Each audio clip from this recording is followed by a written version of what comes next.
القرآن ترتيلا.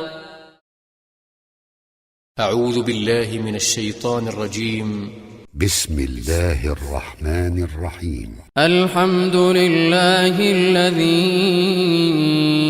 أنزل على عبده الكتاب ولم يجعل له عوجا قيما لينذر بأسا شديدا من لدنه ويبشر المؤمنين الذين يعملون الصالحات أن لهم أجرا حسنا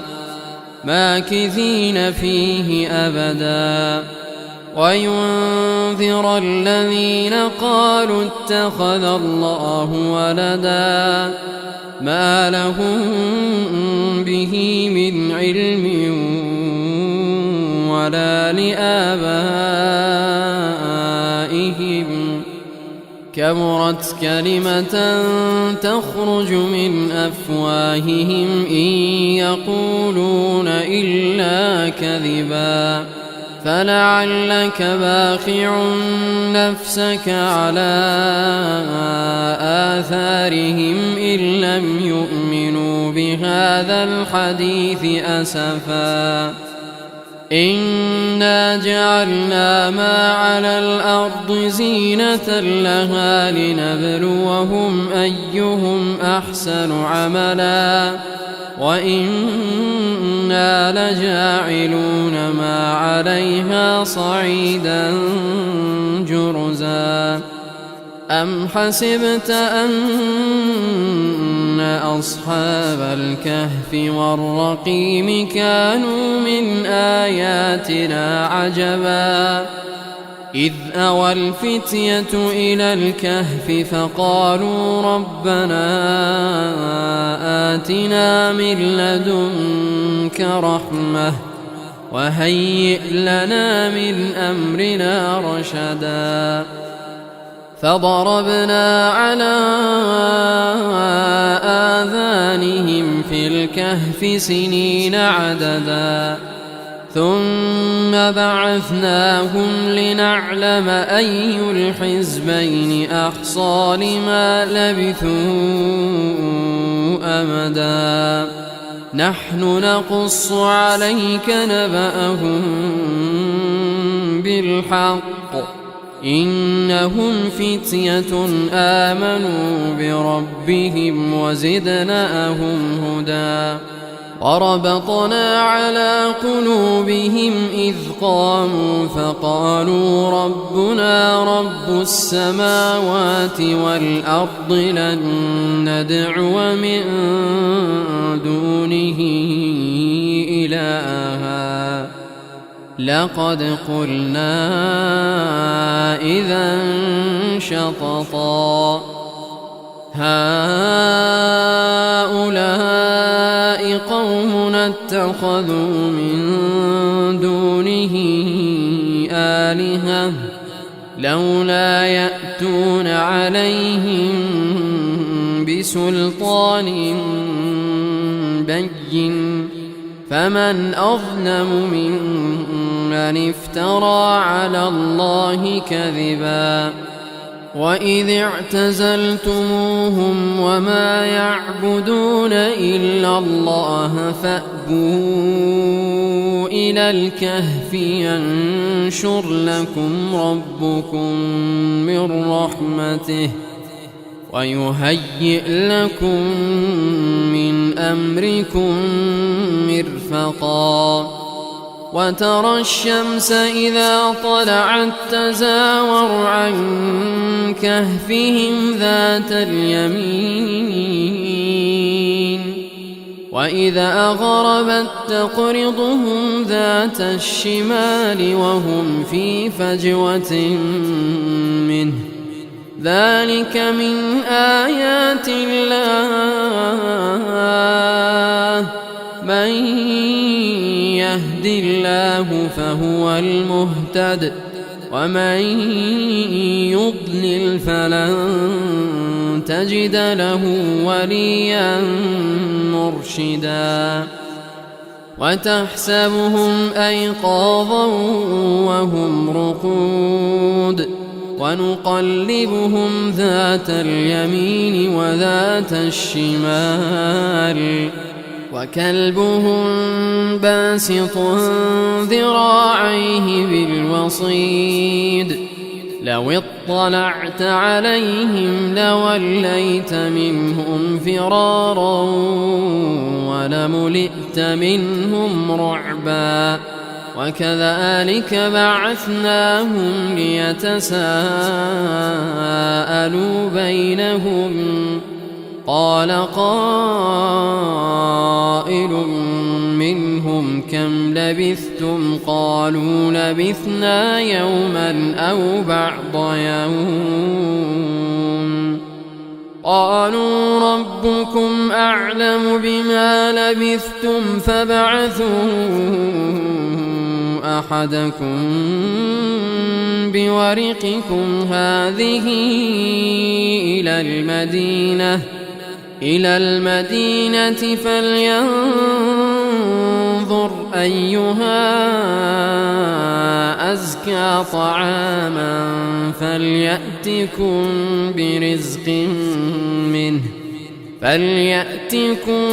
برزق منه وليتلطف ولا يشعرن بكم أحدا إنهم إن يظهروا عليكم يرجموكم أو يعيدوكم في ملتهم ولن تفلحوا إذا أبدا وكذلك أعثرنا عليهم ليعلموا أن وعد الله حق وأن الساعة لا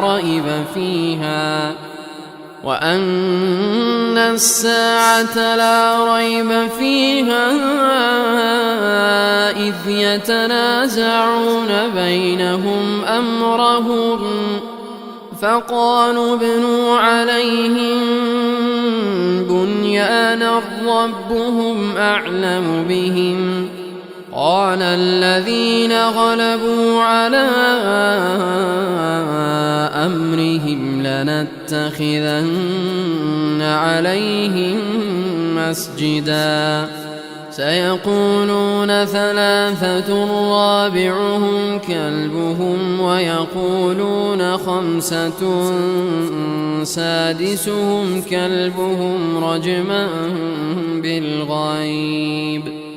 ويقولون سبعة وثامنهم كلبهم قل ربي أعلم بعدتهم ما يعلمهم إلا قليل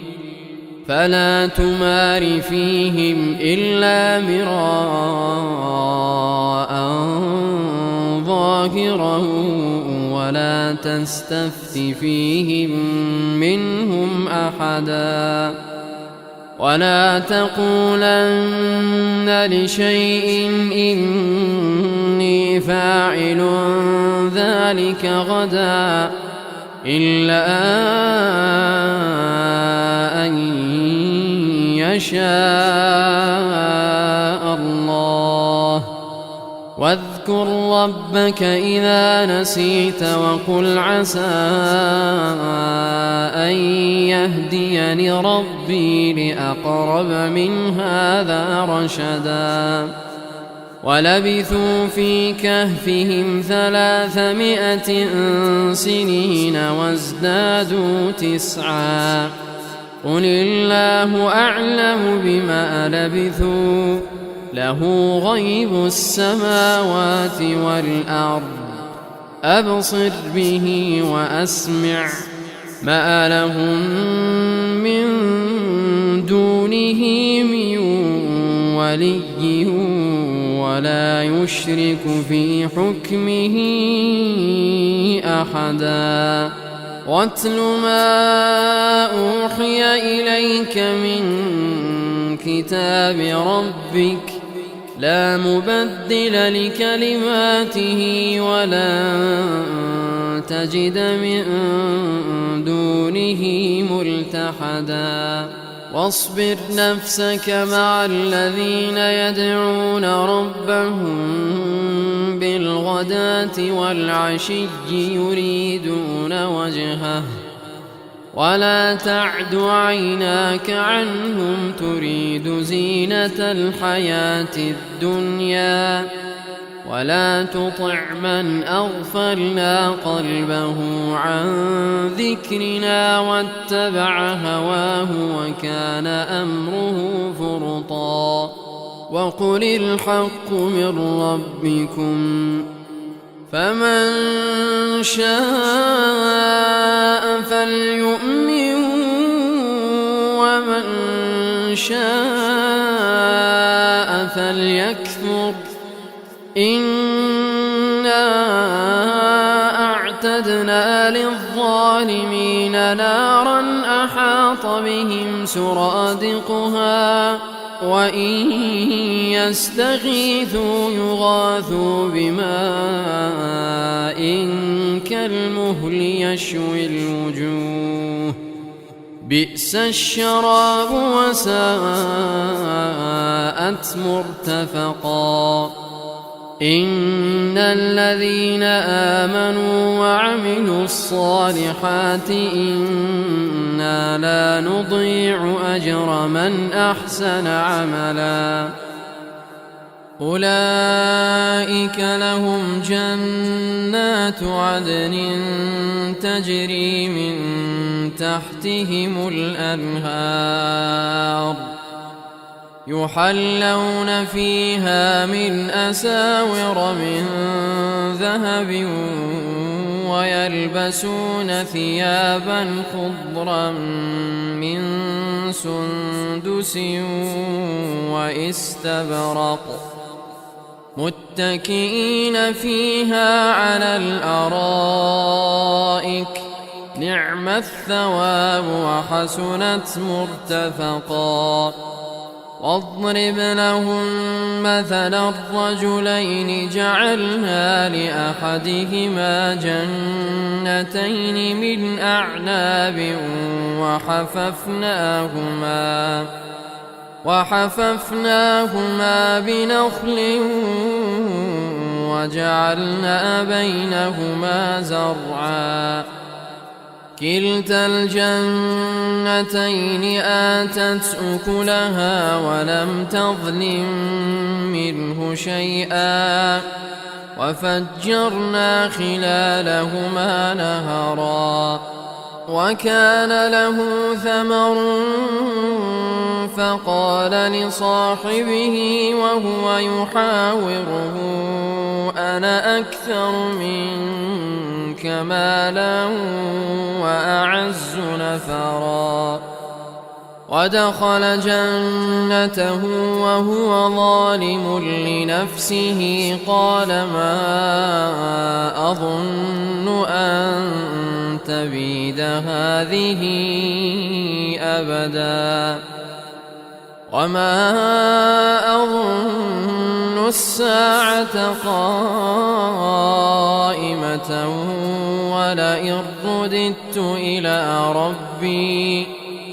ولئن رددت إلى ربي لأجدن خيرا منها منقلبا قال له صاحبه وهو يحاوره أكفرت بالذي خلقك من تراب ثم من نطفة ثم سواك رجلا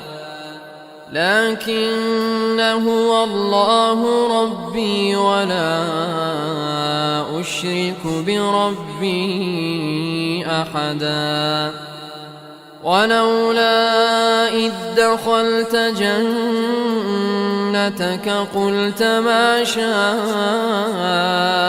الله لا قوة إلا بالله إن ترني أنا أقل منك مالا وولدا فعسى ربي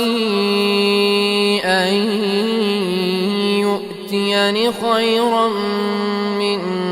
جنتك ويرسل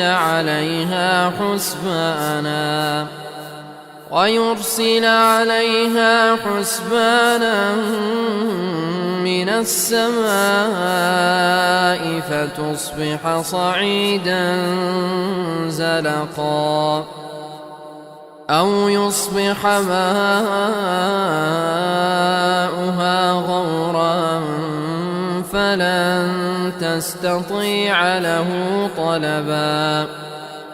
وأحيط بثمره فأصبح يقلب كفيه على ما أنفق فيها وهي خاوية على عروشها ويقول يا ليتني لم أشرك بربي أحدا ولم تكن له فئة ينصرونه من دون الله وما كان منتصرا هنالك الولاية لله الحق هو خير ثوابا وخير عقبا واضرب لهم مثل الحياة الدنيا كماء إن أنزلناه من السماء فاختلط به نبات الأرض فأصبح هشيما تذروه الرياح وكان الله على كل شيء مقتدرا المال والبنون زينة الحياة الدنيا والباقيات الصالحات خير عند ربك ثوابا وخير أملا ويوم نسير الجبال وترى الأرض بارزة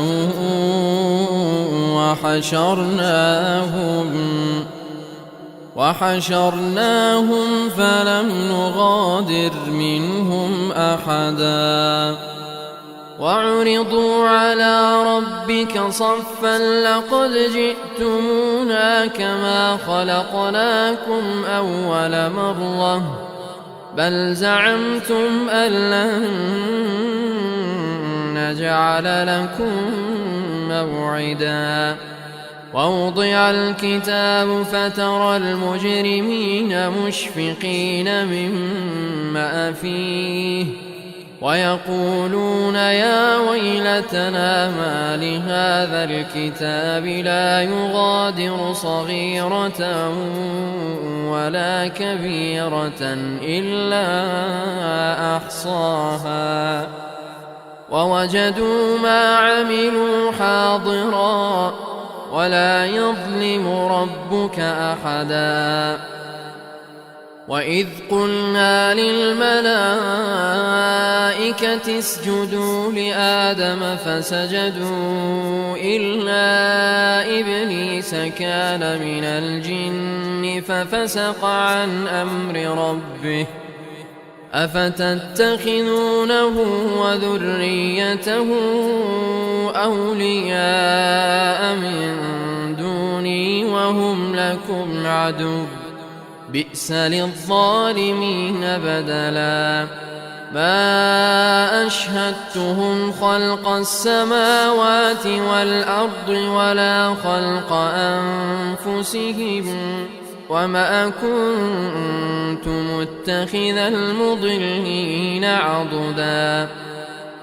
ويوم يقول نادوا شركائي الذين زعمتم فدعوهم فلم يستجيبوا لهم وجعلنا بينهم موبقا ورأى المجرمون النار فظنوا أنهم واقعوها ولم يجدوا عنها مصرفا ولقد صرفنا في هذا القرآن للناس من كل مثل وكان الإنسان أكثر شيء جدلا وما منع الناس أن يؤمنوا إذ جاءهم الهدى ويستغفروا ربهم إلا أن تأتيهم سنة الأولين أو يأتيهم العذاب قبلا وما نرسل المرسلين إلا مبشرين ومنذرين ويجادل الذين كفروا بالباطل ليدحضوا به الحق واتخذوا آياتي وما أنذروا هزوا ومن أظلم ممن ذكر بآيات ربه فأعرض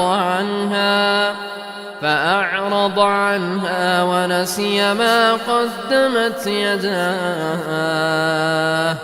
إنا جعلنا على قلوبهم أكنة أن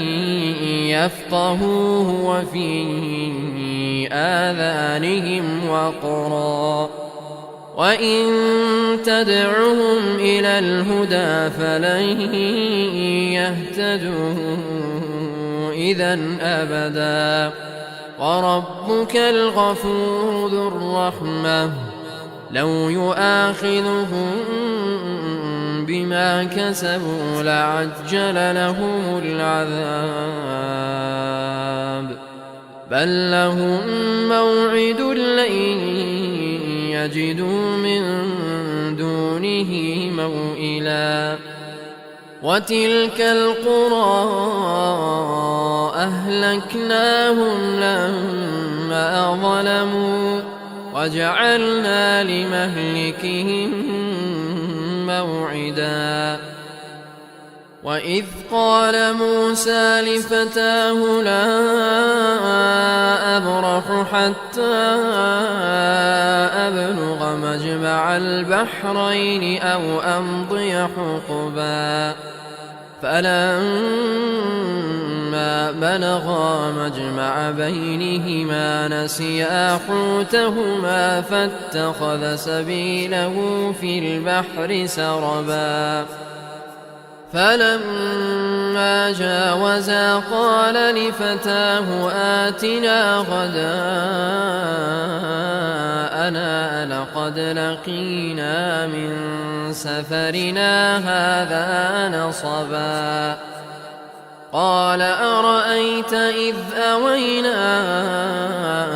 إلى الصخرة فإني نسيت الحوت وما أنسانيه إلا الشيطان أن أذكره واتخذ سبيله في البحر عجبا قال ذلك ما كنا نبغ فارتدا على آثارهما قصصا فوجدا عبدا من عبادنا آتيناه رحمة من عندنا وعلمناه من لدنا علما. قال له موسى هل أتبعك على أن تعلمني مما علمت رشدا؟ قال إنك لن تستطيع معي صبرا وكيف تصبر على ما لم تحط به خبرا؟ قال ستجدني إن شاء الله صابرا ولا أعصي لك أمرا. قال فإن اتبعتني فلا تسألني عن شيء حتى أحدث لك منه ذكرا. فانطلقا حتى إذا ركبا في السفينة خرقها قال أخرقتها لتغرق أهلها لقد جئت شيئا إمرا. قال ألم أقل إنك لن تستطيع معي صبرا؟ قال لا تؤاخذني بما نسيت ولا ترهقني من أمري عسرا. فانطلقا حتى إذا لقيا غلاما فقتله. قال أقتلت نفسا زكية بغير نفس لقد جئت شيئا نكرا. قال ألم أقل لك إنك لن تستطيع معي صبرا؟ قال إن سألتك عن شيء بعدها فلا تصاحبني قد بلغت من لدني عذرا. فانطلقا حتى إذا أتيا أهل قرية استطعما أهلها فأبوا أن يضيفوهما فوجدا فيها جدارا يريد أن ينقض فأقامه. قال لو شئت لاتخذت عليه أجرا. قال هذا فراق بيني وبينك سأنبئك بتأويل ما لم تستطع عليه صبرا. أما السفينة فكانت لمساكين يعملون في البحر فأردت أن أعيبها وكان وراءهم ملك يأخذ كل سفينة غصبا. وأما الغلام فكان أبواه مؤمنين فخشينا أن يرهقهما طغيانا وكفرا فأردنا أن يبدلهما ربهما خيرا منه زكاة وأقرب رحما. وأما الجدار فكان لغلامين يتيمين في المدينة وكان تحته كنز لهما وكان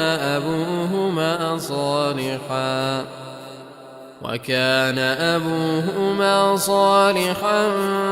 فأراد ربك أن يبلغا ردهما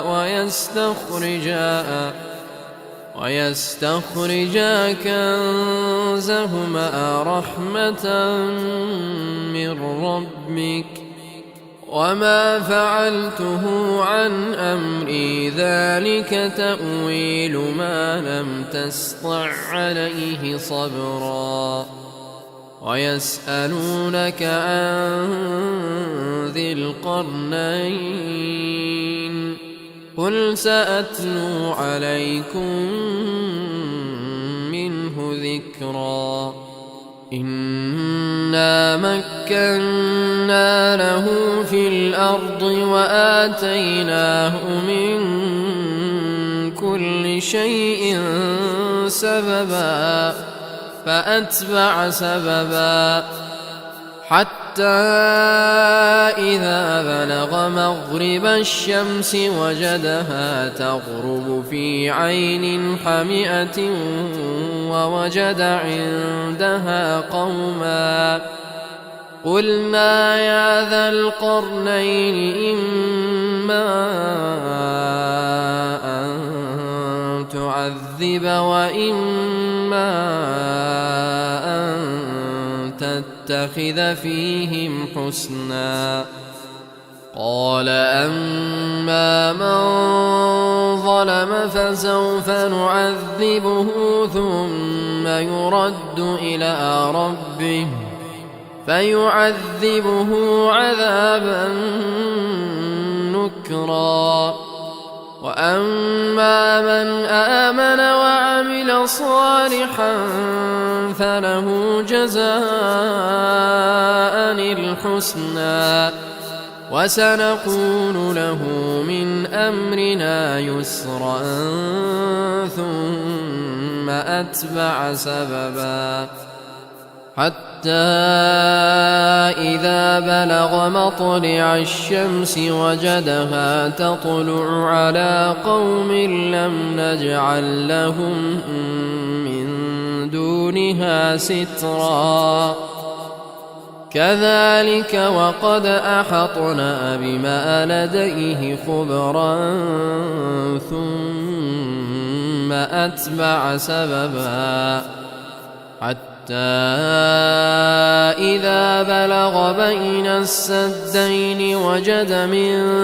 دونهما قوما لا يكادون يفقهون قولا قالوا يا ذا القرنين إن يأجوج ومأجوج مفسدون في الأرض فهل نجعل لك خرجا على أن تجعل بيننا وبينهم سدا قال ما مكني فيه ربي خير فأعينوني بقوة أجعل بينكم وبينهم ردما آتوني زبر الحديد حتى إذا ساوى بين الصدفين قال انفخوا حتى إذا جعله نارا قال آتوني أفرغ عليه قطرا فما استطاعوا أن يظهروه وما استطاعوا له نقبا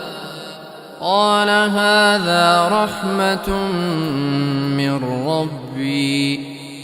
فإذا جاء وعد ربي جعله دكاء وكان وعد ربي حقا وتركنا بعضهم يومئذ يموج في بعض ونفخ في الصور فجمعناهم جمعا وعرضنا جهنم يومئذ للكافرين عرضا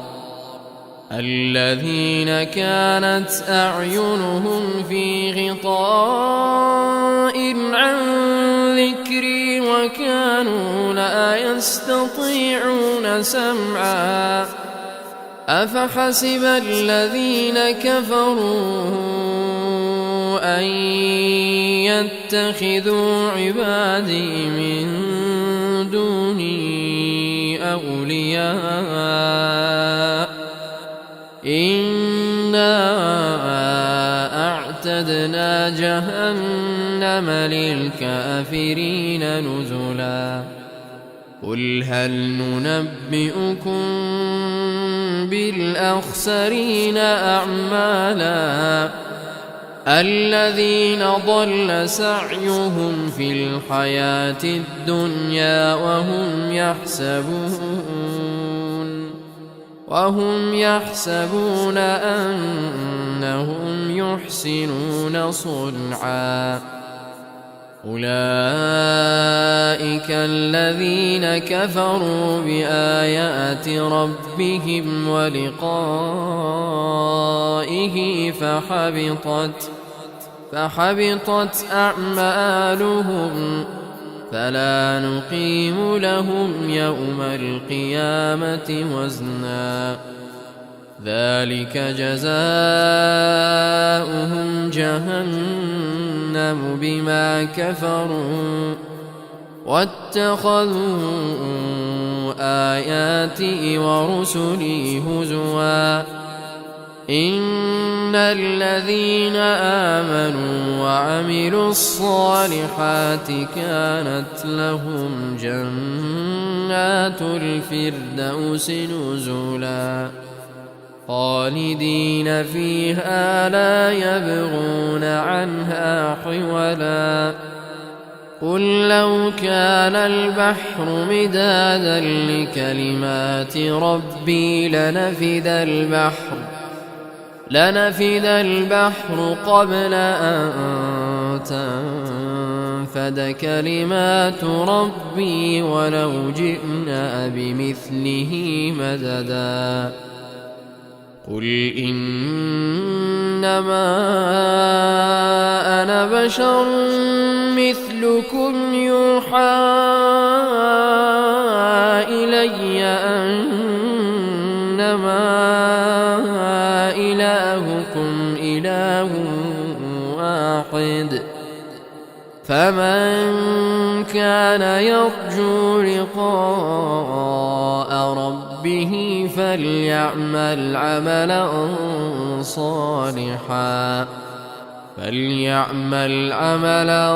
صالحا ولا يشرك بعبادة ربه أحدا.